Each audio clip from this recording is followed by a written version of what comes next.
திடீர்னு வந்து ஏதாவது இடத்துல ரத்த கட்டு வருது. அது கையிலயோ கால்லயோ வந்தால் உயிருக்கு பாதிப்பு கிடையாது. ஹார்ட்டில் ஃபார்ம் ஆகுதுன்னு வச்சுக்கோங்க. அப்போ அது பேர் தான் ஹார்ட் அட்டாக். அந்த தடுப்பூசி ஒன்று தான் இந்த டெல்டாவில் நடந்த உயிரிழப்புக்கும் ஆமிக்ரானில் நடக்காத உயிரிழப்புக்கும் ஒரு முக்கியமான பிரிட்ஜ் நடுவில் இருக்கிறது தடுப்பூசி.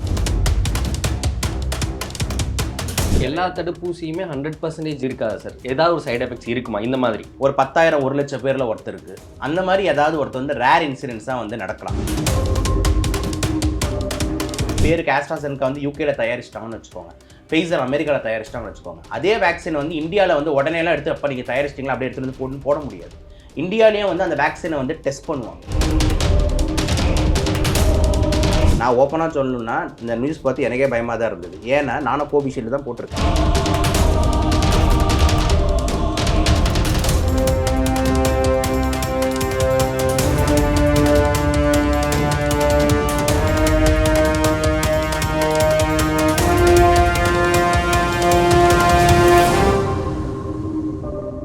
எல்லோ பெஞ்ச் நேயர்களுக்கு வணக்கம். இன்று நம்மோடு டாக்டர் சபரி அவர்கள் இணைந்திருக்கிறார். வணக்கம் சார். வணக்கம் சார். நேற்று ஒரு அதிர்ச்சிகரமான தகவல் வெளிவருது. அதாவது கொரோனா வேக்சின் கோவிஷீல்டில் பக்க விளைவுகள் வரும் அப்படின்ற ஒரு தகவல் வருது.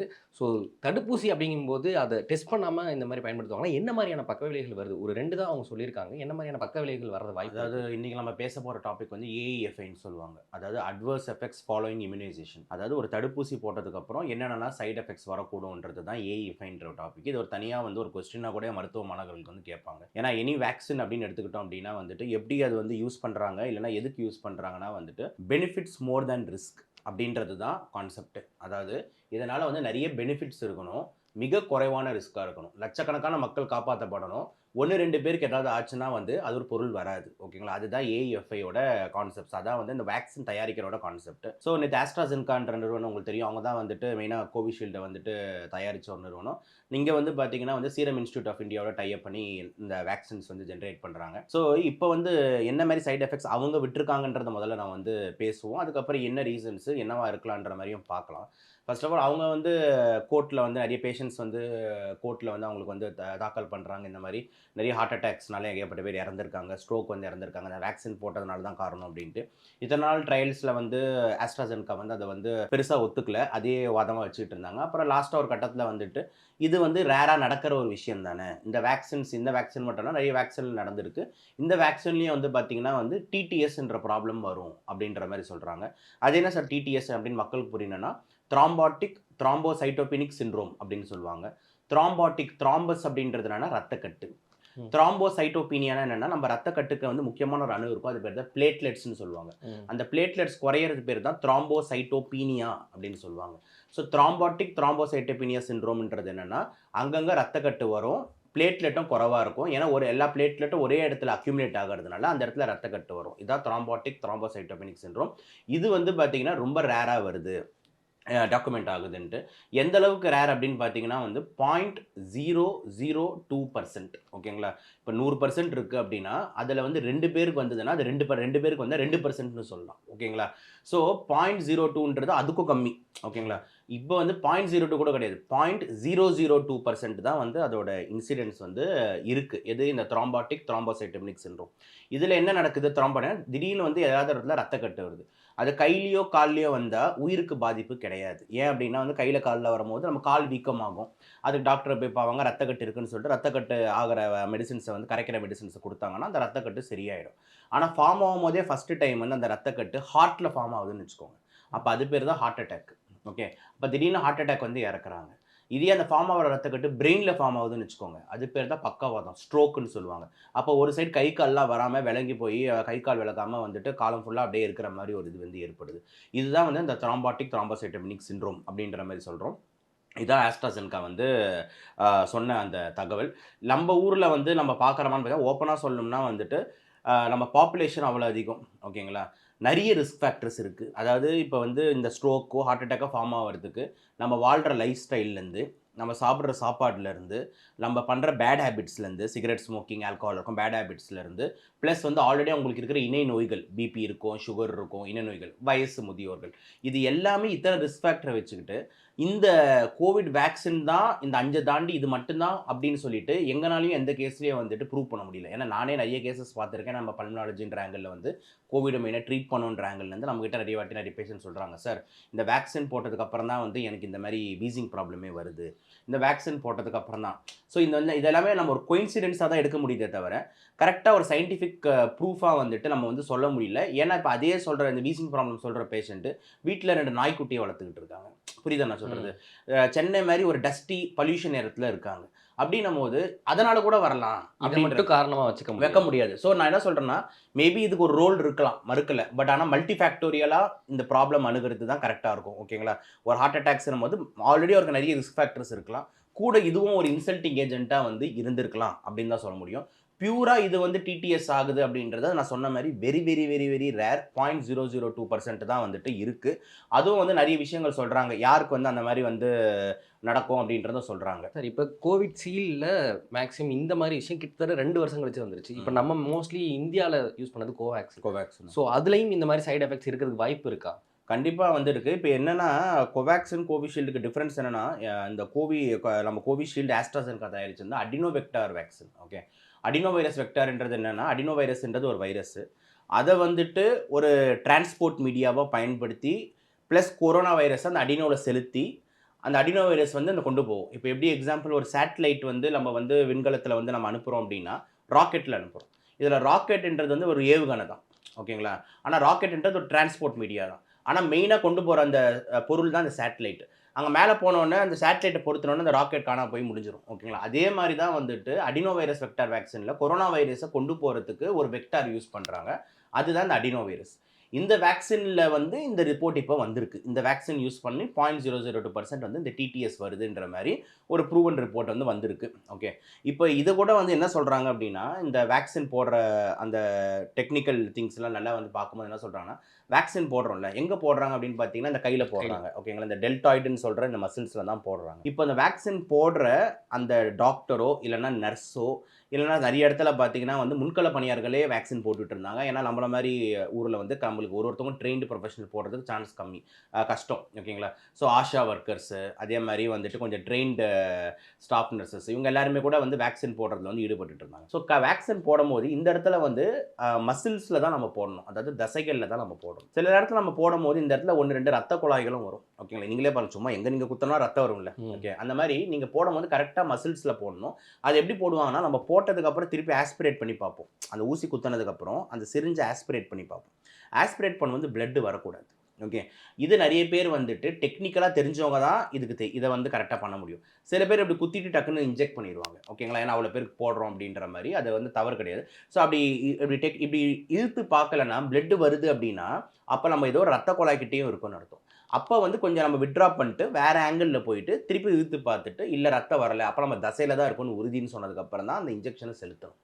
இப்போது நிறைய பேர் வந்து இந்த ஸ்டடி என்ன சொல்கிறாங்க அப்படின்னா, நம்ம போடும்போது நிறைய பேர் இழுத்து பார்க்காம மேபி அந்த ரத்த குழாயில் இருக்கும் போதே அந்த வேக்சின் கொடுத்துட்டாங்கன்னா அப்போது தசைகளுக்கும் போகும், நிறைய வேக்சின் கொஞ்சம் வேக்சின் ரத்த குழாய்க்குள்ளேயும் போயிடும். அப்போ ரத்த குழாய்க்குள்ளே போகும்போது என்ன ஆகுதுன்னா டேரெக்டாக பிளட்டில் போய் இந்த வேக்சின் கலக்குது. ஓகேங்களா? மசில்ஸ்லேருந்து டிஃப்யூஸ் ஆகாமல் டேரெக்டாக பிளட்டில் போய் கலக்குது. அப்படி கலக்கும் போது வந்து அந்த அடினோ வைரஸ் வந்து பார்த்தீங்கன்னா ஒரு மேக்னெட்டிக் எஃபெக்ட் இருக்குது. அடினோ வைரஸ்க்கு ஒரு மேக்னெட்டிக் எஃபெக்ட் இருக்குது. அது வந்து இந்த பிளேட்லெட்னு சொல்லக்கூடிய அந்த ரத்தக்கட்டுகள் எல்லாம் அட்ராக்ட் பண்ணுது. அட்ராக்ட் பண்ணவொன்னே அந்த பிளேட்லெட்ஸ் எல்லாமே அந்த வேக்சினை நோக்கி ஒரு பயணிக்குது. அப்படி போகும்போது நீங்கள் அப்படியே இமேஜின் பண்ணி பார்க்கலாம். ஓகே, அந்த வேக்சின் உள்ளே போன உடனே அது மேக்னெட் மாதிரி இருந்ததுன்னா எப்படி காந்தம் எல்லாத்தையும் இருக்குதோ அது மாதிரி பிளேட்லெட்ஸ் எல்லாம் இருக்கும்போது PF4 ஒன்று ஃபார்ம் ஆகுது, பிளேட்லெட் ஃபேக்டர் 4. இந்த பிளேட்லெட் ஃபேக்டர் 4 வந்து ரத்தக்கட்டை வந்து ஏற்படுத்துது அப்படின்னு சொல்லிட்டு நிறைய இது வருது. ஸோ அட்மினிஸ்ட்ரேஷன் ஆஃப் வேக்சின் டெக்னிக்லியும் இந்த 0.002%க்கு ஒரு முக்கியமான காரணம்ன்றாங்க. ஏன்னா மசில்ஸில் கரெக்டாக போட்டிருந்தோம்னா இது கூட வந்திருக்காது. ஓகேங்களா? 0.0002 மாறி இருக்கும். இந்த 0.002க்கே காரணம் வந்துட்டு சில நிறைய அட்மினிஸ்ட்ரேஷனில் 100ல் வந்து ஒரு 5-10 பேருக்கு வந்து பார்த்திங்கன்னா தெரியாமல் வந்து ரத்த குழாயிலையும் கொஞ்சம் போயிருக்கலாம். அதனால் இந்த டிடிஎஸ் வந்து வருது அப்படின்றது வந்து ஆன்சராக இருக்குது. ரெண்டாவது பகுதி வந்து இப்போ நம்ம கோவேக்சின், நம்ம பாரத் பயோடெக்கோட கோவேக்சினை பற்றி பேசணும் அப்படின்னா வந்து RNA டிபெண்டன்ட் வைரஸ் வேக்சினு. அந்த வேக்சினில் வந்து என்ன இந்த மாதிரி நடக்குமானா வாய்ப்பு இருக்குது தானே சார்? புரியுதா நான் சொல்கிறது? அதில் நடக்கவே நடக்காதுன்னு சொல்லவே முடியாது. நான் தான் ஆல்ரெடி சொல்லிட்டேன். அட்வர்ஸ் எஃபெக்ட்ஸ் ஃபாலோயிங் இம்யூனைசேஷன்ஸ் வந்து எல்லா வேக்சினுக்கும் உண்டு. இப்போ குழந்தைங்களாம் ஒரு 10 வேக்சின் போடுறோம், 2 நாள் ஜுரம் இருக்கும், அதுக்கப்புறம் போகும். மெயின் என்னென்னா பெனிஃபிட்ஸ் நிறைய இருக்கும். ஓகேங்களா? அதுதான் நம்ம பார்க்கணும். முன்னாடிலாம் வந்து பார்த்தீங்கன்னா, எத்தனை குழந்தைங்க வந்து நம்ம 90ஸ், 80ஸ், 70ஸ்லலாம் பார்த்தீங்கன்னா, நிறைய ஒரு ஃபேமிலிலேயே எடுத்துக்கிட்டிங்கன்னா, ஏதாவது ஒரு பையனோ, ஒரு பொண்ணோ வந்து பார்த்தீங்கன்னா, ஒரு சைடு கை கால் வராம இப்படி ஊனி ஊனி நடப்பாங்க. போலியோன்னு சொல்லுவாங்க. இப்ப அந்த மாரி ஒரு கேஸ் பார்க்க முடியுதா? ஒரு குழந்தைய பார்க்க முடியுதா? ஒரு குழந்தை வந்து ஊனி ஊனி நடக்குது அப்படின்னு சொல்லி ரொம்ப பார்க்க முடியாது. அதே மாரி அப்பலாம் பார்த்தீங்கன்னா, தாத்தாலாம் பார்த்தீங்கன்னா, பெரிய பெரிய காலுங்கள வச்சுக்கிட்டு இருப்பாங்க. ஃபைலேரியாசிஸ் யானைக்கால் நோய்ன்னு சுத்திட்டு இருப்பாங்க. இப்ப இந்த மாரி யானைக்கால் நோய்கள இப்ப பார்க்க முடியுதா? ஏன்னா ஃபைலேரியாசிஸ் இஸ் எராடிகேட்டட். ஓகேங்களா? அதே மாதிரி வந்துட்டு 1924, 20 அந்த டைம்ல வந்து ஃபர்ஸ்ட் வேர்ல்டு வார் முடிஞ்ச அந்த டைம்ல வந்து இந்த சேம் ஃப்ளூ வைரஸோட பேண்டமிக் வந்தது. ஃப்ளூ வைரஸ் பேண்டமிக் வரும்போது, உலகத்தோட கிட்டத்தட்ட வந்துட்டு 1/3 ஆஃப் த பாப்புலேஷன் வந்து கிட்டத்தட்ட இறந்தாங்க அப்படின்றது ரிப்போர்ட் வந்து வருது. அதே மாரி அதோட ஒரு 5, 10 மடங்கு பொட்டன்ட்டான பேண்டமிக் தான் இப்ப நம்மளுக்கு நடந்த இந்த 2020ல வந்த கோவிட். அப்போ அங்க நடந்த உயிரிழப்பு எவ்வளோ? இப்ப நடந்த உயிரிழப்பு எவ்வளோ? அதே இந்த 2020 கோவிட்ல வந்த வந்த உடனே அந்த 2020 கோவிட்ல இந்த ஸ்டார்ட்டிங் ஃபேஸஸ் இந்த ஆல்ஃபா வேரியன்ட், பீட்டா வேரியன்ட், அதுக்கப்புறம் வந்து டெல்டா வேரியன்ட் அப்பலாம் உங்களுக்கு தெரியும் இங்க ஹாஸ்பிட்டல்ல இடமே கிடையாது. எல்லாரும் ஆம்புலன்ஸ்ல லைன்ல நின்னுகிட்டு அட்மிஷனுக்கு பார்த்துக்கிட்டு இருந்தோம். ஆனா அந்த டெல்டா வைரஸோட ஒரு 10 மடங்கு அதிகமா வீரியம் கொண்டது அடுத்து வந்த வேரியன்ட் ஆமிக்ரான். ஆனா, ஆமிக்ரான்ல பார்த்தீங்கன்னா, ஒரு பெரிய சர்ச்சையே வரல. கேஸஸ் வந்து ரொம்ப அதிகமாகி உயிரிழப்பு லெவலுக்கு போல. இந்த டெல்டாக்கும், ஆமிக்ரானுக்கும் நடுவுல என்ன நடந்தது அப்படின்னு பார்த்தீங்கன்னா, ஒரே ஒரு விஷயம் தான் நடந்தது. எல்லாருக்கும் தடுப்பூசி கிடைச்சது. ஓகேங்களா? இலவச தடுப்பூசி எல்லாருக்கும் போட்டாங்க. ஓகே. அந்த தடுப்பூசி ஒண்ணு தான் இந்த டெல்டால நடந்த உயிரிழப்புக்கும், ஆமிக்ரான்ல நடக்காத உயிரிழப்புக்கும் ஒரு முக்கியமான பிரிட்ஜ் நடுவுல இருக்கிறது தடுப்பூசி. அப்ப தடுப்பூசி எத்தன பேர் லைஃப்ப வந்து உங்களுக்கு வந்து சேவ் பண்ணியிருக்குன்னு பாருங்க. 1/3 ஆஃப் த பாப்புலேஷன் அப்ப இறந்திருக்காங்க. ஆனா, இப்ப அந்த மாரி நடக்கல. ஸோ, இப்ப நீங்க இந்த வேக்சின் ஒண்ணு இல்லாம இருந்திருந்தா, இன்னும் எத்தன குடும்பங்கள் வந்து பார்த்தீங்கன்னா, அந்த குடும்பத்தில வந்து ஒரு உறுப்பினர் இறக்குறாங்கன்றது எவ்வளோ பெரிய லாஸ்ன்னு உங்களுக்கு தெரியும். ஓகேங்களா? அதில மாற்று கருத்தே கிடையாது. இப்ப எக்ஸாம்பிள் சில பேர் அவங்க இறந்தவங்கலாம் வராங்க. ஒய்ஃப்லாம் சொல்றாங்க, "45 வயசு சார் கொரோனால போயிட்டாரு. இப்ப 2 பொம்பள குழந்தைகள வச்சு நான் தான் இருக்கேன்." இந்த மாரி ஏகப்பட்ட ஃபேமிலிஸ் ஆயிருக்கும். ஓகேங்களா? அம்மா போயிருப்பாங்க, இல்ல அப்பா போயிருப்பாரு, இல்லன்னா வேற யாராவது தாத்தா ஏதாவது something deaths would have happened. இத தடுத்தது ஒரு வேக்சின். ஸோ நம்ம என்ன சொல்ல வரோம் அப்டின்னா, மக்கள வந்துட்டு ஆஸ் அ டாக்டரா வந்துட்டு சயன்ஸ் நம்ம வந்து எல்லாருக்கும் தெரிஞ்சுக்கணும். தப்பு கிடையாது. ஆனா வந்து இந்த வேக்சின் வந்து ஒரு தவறான ஒரு புரிதலா வந்து போய் சேர்ந்துறக்கூடாது அப்டின்றதுக்காக தான் நான் வந்து மெயினா பேசுறேன். ஓகேங்களா? ஓகே. ஏன்னா பெனிஃபிட்ஸ நம்ம எப்பயுமே பார்ப்போம். தேன் த ரிஸ்க். இதுதான் ரொம்ப ரொம்ப முக்கியம். ஓகே. இப்ப இதுல வந்து பெனிஃபிட் வந்து பல 1000 மடங்கு அதிகம். Compare do this 0.02% risk. இதனால என்ன சார் ஒருத்தர் 2 பேர் இப்படி இப்படி ஆயிட்டாங்களே அப்படின்னா வந்து கண்டிப்பா வந்து வருத்தப்படக்கூடிய செயல் தான். மாற்று கருத்து எல்லா கிடையாது. தடுப்பூசியுமே 100% இது இருக்காதா சார்? ஏதாவது ஒரு சைட் எஃபெக்ட்ஸ் இருக்குமா? இந்த மாதிரி. கண்டிப்பா இருக்கும். கண்டிப்பா ஓகே. இருக்கும். ஒரு சில தடுப்பூசிக்கெல்லாம் வந்து பார்த்தீங்கன்னா வந்து இந்த ஸ்பைனல் மஸ்குல் அட்ரோஃபி, ம். அதாவது ஸ்பைன் டீஜெனரேஷன் இதெல்லாம் கூட வந்து நடக்குது. அதாவது நரம்பு வந்து கொஞ்சம் தளர்ச்சி வர்றது, இதெல்லாம் வந்து கூட வந்து நடக்கும். சிலது வந்து இந்த வைரஸ் இந்த டிராப்ஸ் மாரி போடுறதெல்லாம் பார்த்தீங்கன்னா, டயரியா மாரி சைட் எஃபெக்ட்ஸ் வந்து நெறைய இருக்கும். வேக்சின் போட்டதுக்கப்புறம் நெறைய வயித்துப்போக்காச்சு. அதுக்கப்புறம் தான் பிபி கம்மியாகி இறந்துட்டாங்க. அப்படின்ற மாரிலாம் வந்துட்டு இருக்கும். ஏன்னா இது வந்து என்னன்னா எல்லாருக்கும் நடக்காது. இதுதான் ரொம்ப ரொம்ப ரொம்ப முக்கியம். ஓகேங்களா? ஒரு 10,000 1,00,000 பேர்ல ஒருத்தருக்கு. அந்த மாரி ஏதாவது ஒருத்தர் வந்து ரேர் இன்சிடென்ட்ஸா வந்து நடக்கலாம். ஆனா இதே அந்த வைரஸ் வந்து அந்த வயித்துப்போக்கு ரோட்டா வைரஸ் வந்து பார்த்தீங்கன்னா, ஒரு 10, 20 வருஷத்துக்கு முன்னாடி ரோட்டா வைரஸ் வேக்சின் வரதுக்கு முன்னாடி ஏகப்பட்ட குழந்தைகள் இறக்கறதுக்கு முக்கியமான காரணம் வந்து வயித்துப்போக்கா இருந்துகிட்டு இருக்குது. அந்த வயித்துப்போக்குக்கு முக்கியமான காரணம் ரோட்டா வைரஸ். அந்த ரோட்டா வைரஸ் வேக்சின் வந்ததுக்கு அப்புறம் தான் வயித்துப்போக்குனால பல குழந்தைகள் பட்டிருக்கு அப்படின்றத மேட்டர் வந்து நிறைய பேருக்கு தெரியாது. புரியுதுங்களா? ஆனா இந்த ரோட்டா வைரஸ்னால வந்து ஒரு சின்ன ஒரு டெத் நடக்கும்போது இந்த வேக்சின்னால அது ஒரு பெரிய பேச்சு பொருளாவுது. அது வந்து இயல்பான விஷயம். நான் வந்து ஆஸ் அ டாக்டரா வந்து மக்கள குறை சொல்லல. அவங்க ஏன்னா யாரா இருந்தாலும் நேச்சுரலா நடக்கும்போது, அவனுக்கு வந்து உடம்பு சரியில்ல போயிட்டான் அப்படின்ற மாரி மனச தேத்திப்பாங்க.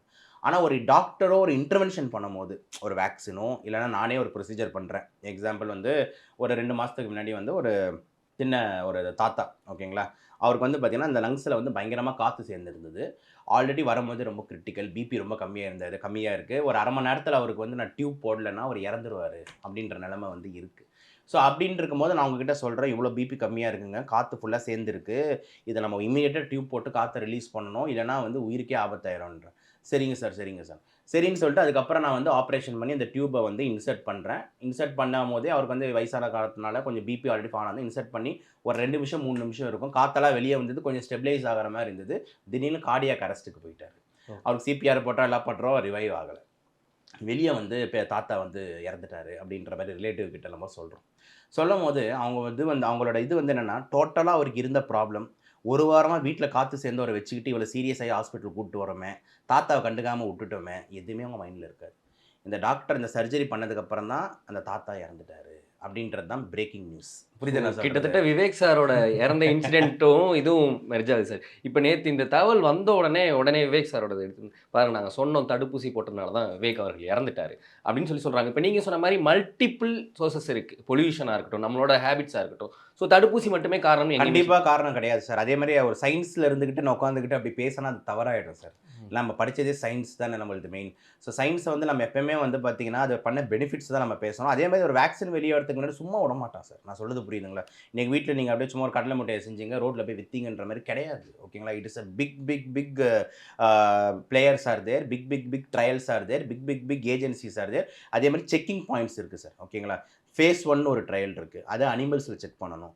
ஃபேஸ் 2 இருக்குது. ஃபேஸ் 2 வந்து பார்த்தீங்கன்னா வந்துட்டு ஹெல்த்தி வாலண்டியர்ஸில் பார்ப்பாங்க. ஃபேஸ் 3 இருக்குது, ஃபேஸ் 4 இருக்குது அப்படின்னு சொல்லிட்டு 4 ஃபேஸை தாண்டினதுக்கு அப்புறம் தான் அது பப்ளிக்கே போய் ரீச் ஆகும். இந்த ஃபேஸை தாண்டாமல் வர முடியாது. அதே மாதிரி இந்த ஃபேஸ்லாம் வந்து நடத்துறது வந்து நீங்கள் நினைக்கிற மாதிரி சும்மா உட்காந்துக்கிட்டு நீங்கள் நான் ரோட்டில் போகிறவங்கலாம் கிடையாது. ஓகேங்களா? இந்த ஃபேஸை நடத்தவங்க வந்து பார்த்தீங்கன்னா WHO ஆத்தரைஸ்டான, வேர்ல்டு ஹெல்த் ஆர்கனைசேஷன் ஆத்தரைஸ்டான ஆளுங்க. அதே மாதிரி அந்தந்த லோக்கல் கண்ட்ரீஸில் இருக்கிற கவர்னிங் ஏஜென்ட்ஸ். இப்போ இவங்க வந்து பேருக்கு ஆஸ்ட்ராசெனகா வந்து யூகேல தயாரிச்சிட்டாங்கன்னு வச்சுக்கோங்க, ஃபைசர் அமெரிக்காவில் தயாரிச்சிட்டாங்கன்னு வச்சுக்கோங்க. அதே வேக்சின் வந்து இந்தியாவில் வந்து உடனேலாம் எடுத்து அப்போ நீங்கள் தயாரிச்சிட்டிங்களா அப்படியே எடுத்துகிட்டு வந்து போட முடியாது. இந்தியாவிலேயும் வந்து அந்த வேக்சினை வந்து டெஸ்ட் பண்ணுவாங்க. ஓகேங்களா? அனிமல் ட்ரையல், இந்த ட்ரையல் கொஞ்சம் 2-3 வாட்டி பார்த்துட்டு அதுக்கப்புறம் இந்த ட்ரையல்ஸ்லாம் பாஸ் ஆகி எந்த ப்ராப்ளம் வரல, அப்சர்வேஷனில் பேஷண்ட்டை வச்சுட்டு 1 வாரம் 2 வாரம் லாங் டேர்ம் ஃபாலோ பண்ணி ஓகேனா தான் போடுவாங்க. ஆனால் இப்போ நம்மளுக்கு கோவிட் பொறுத்த வரைக்கும் நம்மளுக்கு அவ்வளோ டைம் இல்லை அந்த டெஸ்டிங். அதை நான் ஒத்துக்கிறேன். ஓகேங்களா? இப்போ கோவிட் மற்றதெல்லாம் வந்து பார்த்தீங்கன்னா ஒரு 2 வருஷம் 3 வருஷம் கூட சர்வே பண்ணுவாங்க. ஒரு வேக்சின் போட்டு நீங்கள் 3 வருஷம் எப்படி இருக்கீங்கன்னு பார்ப்போம் மார்க்கெட்டுக்கு போகிறதுக்கு முன்னாடி. புரியுதா நான் சொல்கிறது? முதல்ல அனிமல் கொடுத்து பார்ப்பேன். அந்த அனிமல் வந்து நல்லா இருக்குது அப்படின்ற மாதிரி இருந்ததுன்னா அதுக்கப்புறம் உங்களுக்கு வருவேன். ஹெல்த்தி வாலண்டியர்ஸ் நல்லா இருக்காங்கன்ற போது அதுக்கப்புறம் தான் வந்து நான் பப்ளிக் கிட்டே போகிறேன். ஓகேங்களா? ஆனால் கோவிட்ல வந்து இந்த டிரான்சிஷன் டைம் நம்மளுக்கு கொஞ்சம் கம்மி. ஏன்னா வந்துட்டு செத்துக்கிட்டு இருக்கான், பல பேர் அங்கே செத்துக்கிட்டு இருக்கான போது தடுப்பூசியோட தேவை அதிகமாகிட்டே இருக்கணும் போது ஒரு நாள் தடுப்பூசி எதை கண்டுபிடிக்க முடியுமான்ற லெவலில் இருக்கும் போது காப்பாற்றும் போது கொஞ்சம் இந்த ட்ரையல் வந்து கொஞ்சம் ஸ்பீடாக முடிஞ்சுது. அவ்வளோதானே தவிர டெஸ்ட் பண்ணாமல் அப்படியே விடலை. ஓகேங்களா? நான் ஓப்பனாக சொல்லணும்னா இந்த நியூஸ் பார்த்து எனக்கே பயமாக தான் இருந்தது. ஏன்னா நானும் கோவிஷீல்டு தான் போட்டிருக்கேன். அதுவும் 1 டோஸ் கிடையாது, 3 டோஸ் போட்டிருக்கேன். ஓகேங்களா? First dose, second dose, first booster, second booster, 4 dose போட்டிருக்கேன். 4 டோஸே உடம்புல ஓடிக்கிட்டு இருக்காது கோவிஷீல்டு தான். ஓகேங்களா? ஸோ உட்காந்துட்டு தான் இருக்கேன். ஓகேங்களா? திடீர்னு பேபி நாளைக்கு ஏதாவது ஆச்சுன்னா நீங்கள் வந்து கவர் பண்ணுங்க சார். பார்த்தீங்களா அவர் கோவிஷீல்டு போட்டது டாக்டரே அவுட் அப்படின்ட்டு. ஆனால் எனக்கும் வந்து நிறைய ரிஸ்க் ஃபேக்டர் இருக்குது, ஸ்ட்ரெஸ் அதிகமாக தான் இருக்குது. ஓப்பனாக சொல்லணும்னா வேலை அதிகமாக இருக்குது, போக வேண்டியது இருக்குது, பேஷண்ட்ஸ் பார்க்க வேண்டியது இருக்குது, தூங்குறதுக்கு 1 மணி 2 மணி ஆயிடுது. மற்றவங்களாம் கரெக்டாக தூங்குன்னு சொல்கிறான்னு என்னால் தூங்க முடியல. இதெல்லாம் கொஞ்சம் எஃபெக்ட்ஸ் இருக்குது. ஸோ மல்டி ஃபேக்டோரியல்னு நானே ஒத்துக்கிறேன். ஓகேங்களா? ரைட். ஓகே சார், எங்களுக்காக நிறைய தகவல்கள் ஷேர் பண்ணீங்க. மிக்க நன்றி. வாய்ப்புக்கு நன்றி சார். நல்ல ஒரு ஆரோக்கியமான கலந்து இருந்துச்சு. நன்றி. தேங்க்யூ.